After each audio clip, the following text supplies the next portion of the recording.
I want to talk about Stonehenge. The Stonehenge of Stonehenge. The mystery of Stonehenge. The name Stonehenge is thought to come from the Old English or Saxon word stanhengen, which means stone hanging, because it kind of resembles what gallows looked like in the Middle Ages. You had two uprights with a crossbeam. For centuries, archaeologists have studied Stonehenge and told us they had the answers. In 2024, artificial intelligence proved they did not.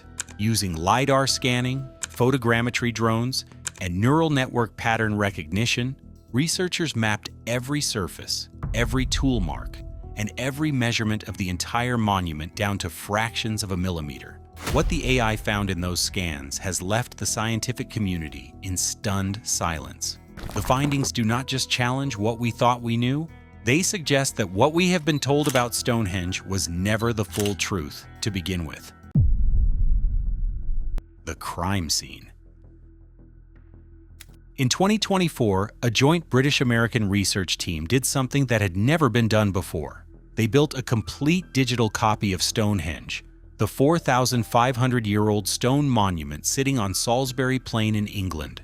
The scans captured 5 distinct techniques used to shape the sarsen stones, the massive sandstone blocks forming Stonehenge's iconic outer ring. The first technique was expected: pecking and grinding with stone mauls, basic hammering tools made from rock, standard work for the Neolithic period. Nothing unusual, but the second technique stopped the team cold. On the lintels, the horizontal stones that sit across the top of the uprights like a stone crossbar, and on the tongue and groove joints where the stones lock into each other, the AI found curved surfaces with less than 2 millimeters of deviation across spans of 2 full meters.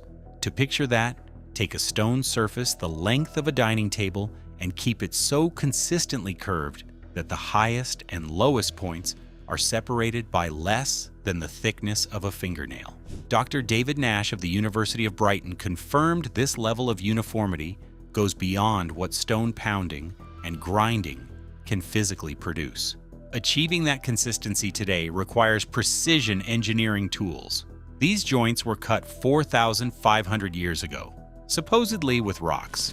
The AI then compared these tool signatures against 50,000 examples of Neolithic stonework from across Europe. 0 matches. Not one comparable example from the same era anywhere on the continent. The characteristics were far more consistent with Bronze Age techniques, a level of craft that would not appear anywhere else for another 1,000 years. When the team first saw this result, they assumed the instruments had malfunctioned. The equipment was checked and rechecked. The results did not change. Here is what makes it worse. The anomalous precision is not spread across the stones randomly. It appears exclusively on the structural connection points, the joints, the lintels, the load-bearing surfaces, where the stones interlock and hold the entire structure up. The decorative surfaces show completely normal Neolithic work. Someone knew exactly which surfaces needed to be perfect and applied an unknown technique only there. That is not accident. That is specific, deliberate knowledge. What the AI did confirm is this: the most anomalous precision belongs to the earliest construction phase. It does not improve over time. It starts at its peak and declines from there. Someone built this perfectly at the beginning. Every generation after them built it worse. And when the neural networks turned to how those stones were arranged, what they found was not just an engineering problem, it was something that should not exist at all. The sound weapon built into the stone. When the neural networks moved from tool marks to the arrangement of the stones themselves, what they found was not an architectural curiosity. It was a weapon built from sound. The precise spacing and shape of the sarsen stones creates what physicists call constructive interference. Instead of scattering outward, sound waves bouncing between the stones amplify at specific frequencies, building on each other like ripples colliding in a pool. The AI calculated the probability of this happening by chance at less than 1 in 10,000. This was not a fortunate accident of circular geometry. It was engineered.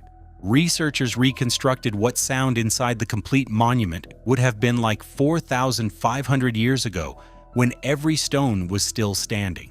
voices, drums, and chanting in the range of a deep male voice would have reverberated through the structure with an intensity the team described as almost supernatural. The margin for error was zero. Move any single stone by even 1 meter and the entire acoustic effect collapses. Every stone had to be exactly where it was. The Greeks would not formally document these acoustic principles for another 2,000 years. But here is what most reporting leaves out. What does sound at that frequency and that level of amplification actually do to a human body? This range sits at the upper boundary of infrasound, sound that is felt as much as heard. In resonant enclosed spaces, prolonged exposure causes disorientation, deep unease, visual disturbances, and in documented cases, hallucinations. The people inside that circle were not simply hearing impressive sounds. Their minds were being physically altered. This is not speculation. Researchers studying the Hal Saflieni Hypogam, an underground stone temple in Malta built in roughly the same era, found that sound at similar frequencies produces measurable changes in brain activity, specifically in regions governing language, memory, and decision-making. Across different cultures, separated by hundreds of miles, someone was deliberately building structures tuned to the same neurological frequency. One detail from the site that sits badly alongside all of this: at least one set of human remains recovered near Stonehenge shows evidence of trepanation, a hole deliberately bored into the living skull. In the context of a site engineered to alter human consciousness through sound, that is difficult to explain as routine medical practice. The acoustic engineering did not stop at the stone circle. The AI found that shaped ridges and valleys in the surrounding landscape funnel sound inward from miles away, and from certain positions outside the monument, the landscape creates acoustic blind spots where sound produced inside the circle cannot be heard at all. This structure was not only designed to amplify inward, it was designed to contain. Whatever happened inside Stonehenge stayed inside Stonehenge. This was not a temple. It was a controlled environment with a hard boundary between those permitted inside and everything the outside world was never allowed to know. When the neural networks turned to the mathematics embedded in the stone positions, what they found was darker still. The mathematics that cannot be here. They mapped the exact positions of every stone and ran the coordinates through the algorithm looking for geometric relationships. What came back should not have been possible. The AI found Pythagorean triangles embedded in the layout. These are right triangles with sides in the ratio 3:4:5, the mathematical relationship that defines a perfect right angle. They appeared in at least 7 distinct locations throughout the structure. Pythagoras would not formally describe this theorem until around 500 BCE. Stonehenge was built 2,000 years before that. Then the AI found pi, the ratio between a circle's diameter and its circumference, one of the most fundamental numbers in mathematics. The Sarsen circle's dimensions come out accurate to within 99.7% of the true value. Ancient Egypt calculated pi as 3.16, Babylon used 3.125, Neolithic Britain, with no written language and no known mathematical tradition, was more accurate than both. Then came the lunar cycle, and this is the most disturbing finding of the three. 4 stones positioned around the main circle, known as the station stones, mark the extreme positions of the 18.6-year lunar standstill cycle, the full range of movement the moon traces across the horizon over nearly 2 decades. Tracking this pattern requires continuous, unbroken observation passed intact from one generation to the next. That demands a formal institution. No evidence of that institution has ever been found anywhere. The same cycle appears encoded at Göbekli Tepe in Turkey, built thousands of years before Stonehenge. It appears in the Maltese temples.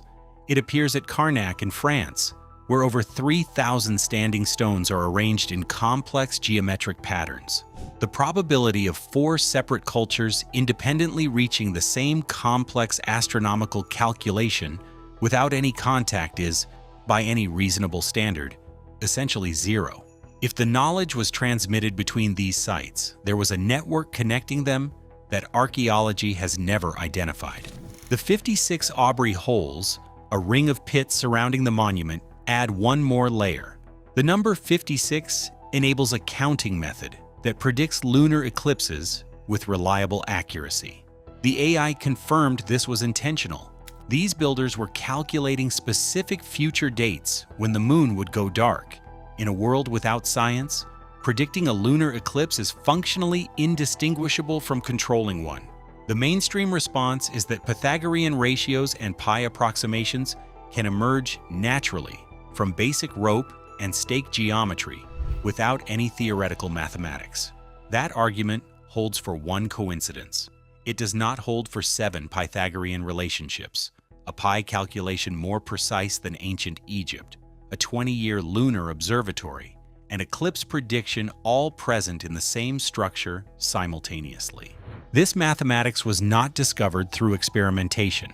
Someone taught these builders, and when the AI turned to the physical stones themselves, to how they were moved and why specific ones were selected from 150 miles away, the official explanation ran out of answers entirely. The transport impossibility and the stones that should be damaged. The sarsen stones are not smooth, uniform blocks. They have knobs, protrusions, and irregular sections across their surfaces. The AI ran thousands of physics simulations modeling how stones shaped like these would behave when dragged across Neolithic terrain using log rollers and rope, the method archaeology has always proposed. The simulations returned a 92% probability of the stones tipping over, rolling off the logs, or getting completely stuck. That is not a marginal risk. That is near certain failure. Here is where the conflict becomes impossible to ignore. The 3D surface scans of those same protrusions and carved surfaces show zero transportation damage, not minimal damage. Zero. They are as sharp and clean as the day they were cut 4,500 years ago.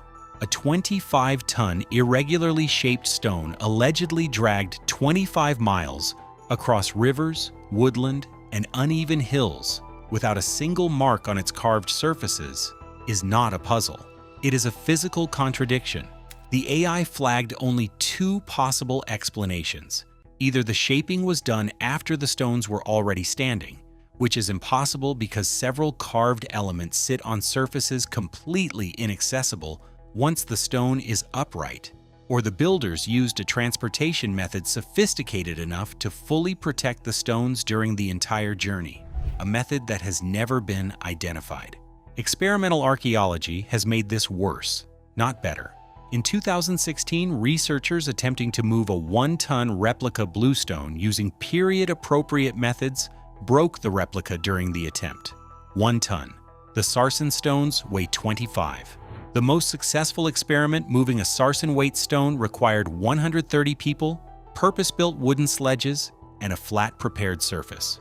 Salisbury Plain in 2500 BCE was dense woodland, river crossings, and uneven hills for 25 miles. None of those conditions existed. The bluestones present a separate problem entirely. These are the smaller stones forming Stonehenge's inner ring, and they did not come from 25 miles away. They came from the Preseli Hills in Wales, 150 miles away. Chemical analysis confirmed they were not taken from a single convenient quarry either. They came from multiple separate outcrops scattered across those hills. The builders traveled across Wales, selected specific stones from different locations, and transported only those particular ones the full distance. Closer stones of similar size were available and ignored. The selection was deliberate. The reason has never been satisfactorily explained. When the AI analyzed the bluestones in their configuration at Stonehenge, it detected subtle magnetic anomalies in the surrounding geomagnetic field. The Preseli Hills outcrops sit in areas of documented elevated magnetic variation due to their geology. Some researchers propose ancient people may have retained a sensitivity to geomagnetic fields, the way migratory birds navigate using the Earth's magnetic pull, and physically felt something different about those specific stones. What is not speculative is that the bluestones were selected for acoustic properties, magnetic properties, and specific geology simultaneously. That level of material knowledge has no documented precedent anywhere in the Neolithic world. The official explanation of how Stonehenge was built does not survive contact with this evidence. But the AI did not stop at the stones. When it turned to the ground beneath the monument and the landscape surrounding it, the scale of what was built here became something else entirely. The engineered landscape and what is still buried. Ground-penetrating radar and LiDAR data fed into the neural networks revealed at least 200 additional post holes, pits, and buried features surrounding the monument, forming geometric patterns completely invisible to the human eye. Stonehenge was not an isolated structure. It was the centerpiece of a system covering several square miles. The monument and the landscape were designed together as a single integrated structure. Certain ridges and mounds surrounding the site are not natural formations. The AI identified them as artificially built or deliberately modified, constructed to create specific sight lines and channel sound across the landscape. Reshaping this much terrain using antler picks and woven baskets would have required thousands of people working for decades before a single stone was ever placed.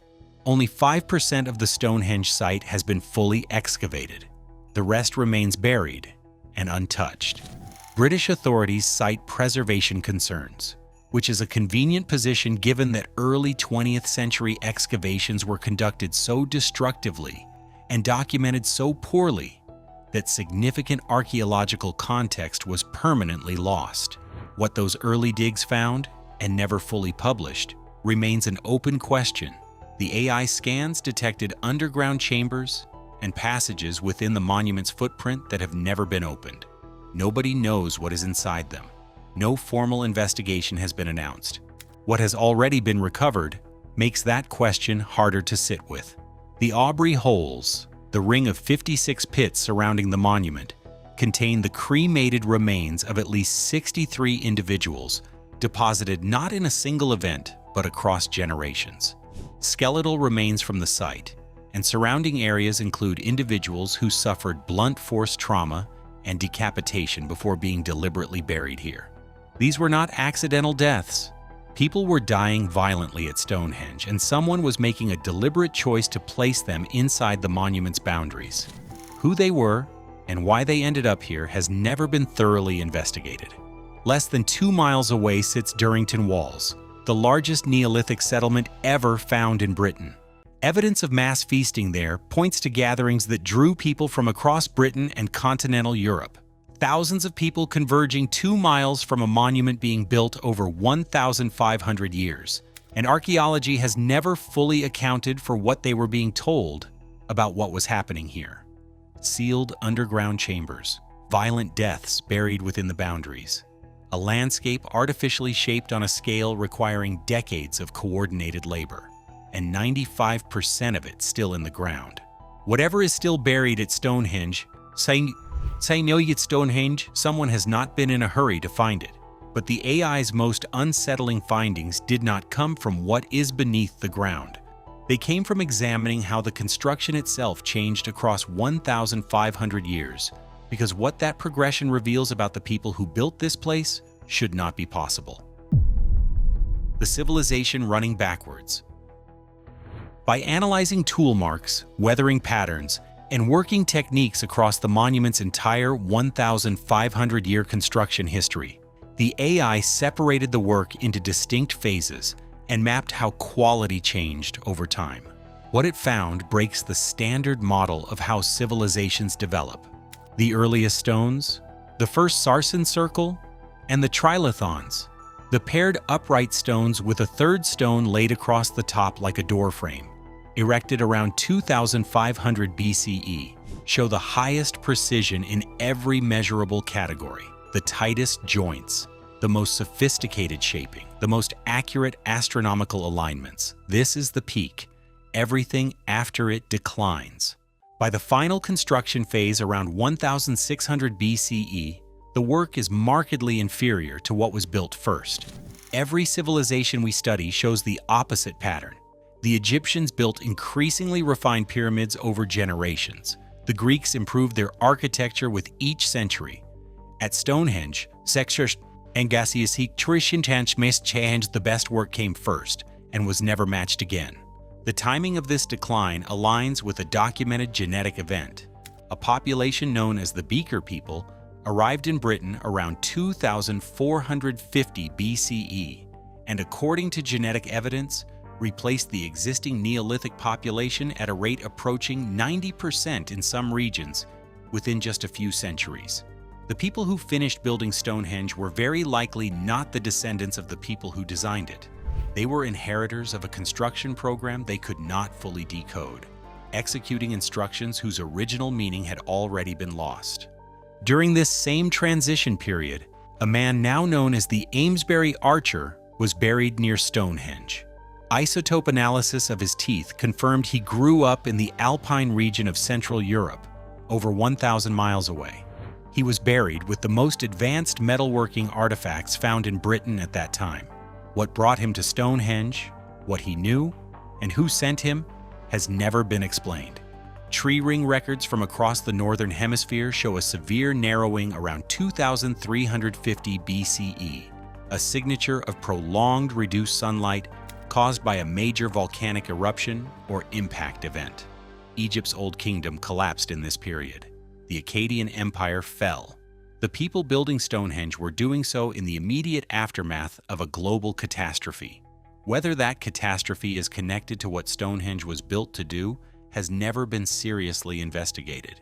Around 1600 BCE, construction stopped permanently. Within a few centuries, the site was completely abandoned without explanation. 2,000 years of unbroken activity, and then nothing. No final phase. No record of a decision. Just silence. Some researchers now propose the monument's origins may stretch back even further, potentially 8,000 to 10,000 years, based on the AI's finding that the most sophisticated work appears in the earliest phases. The AI cannot confirm this. It can only show that the progression of work at Stonehenge does not match how human capabilities are supposed to develop across time. If Stonehenge was built to preserve knowledge that was already dying, the next question is what that knowledge was actually for. When the AI analyzed every astronomical alignment together, what it found was more disturbing than anything the scans had revealed about the construction itself. The warning, encoded in stone. When the neural networks analyzed every astronomical alignment simultaneously, including the solstices, the 18.6-year lunar cycle, and stellar positions as they existed in 2500 BCE, the research team described what came back as sending chills through the entire group. The monument was not tracking celestial events for celebration. It was tracking cycles associated with catastrophic events. The 18.6-year lunar standstill cycle directly affects ocean tides. Some geophysicists have proposed that the gravitational stress produced at extreme lunar standstill positions creates elevated tectonic pressure, potentially triggering earthquakes and volcanic activity. If the builders understood this correlation, they were not watching the moon for ritual purposes. They were watching it to know when the ground might move and the sea might rise. This connects to something much larger. Göbekli Tepe in Turkey, built thousands of years before Stonehenge, appears to encode warnings about asteroid impacts. The Nebra Sky disk from Germany tracks celestial events correlated with climate shifts. The Maltese temples encode the same astronomical cycles found at Stonehenge. These were not separate projects by unconnected cultures. Some researchers believe they represent a shared tradition of building permanent stone warning systems, a tradition that crossed continents and thousands of years. This interpretation makes everything else fall into place. You do not embed Pythagorean geometry and precise pi calculations into a healing temple or a ceremonial gathering site. You embed them into a calculating device that has to be accurate. The 1,500 years of continuous construction and modification makes sense if later generations were not maintaining a temple, but updating a machine. The declining precision makes sense if those later generations were operating a device whose underlying logic they had already lost. It also reframes the human remains, the cremated individuals deposited over centuries in the Aubrey holes.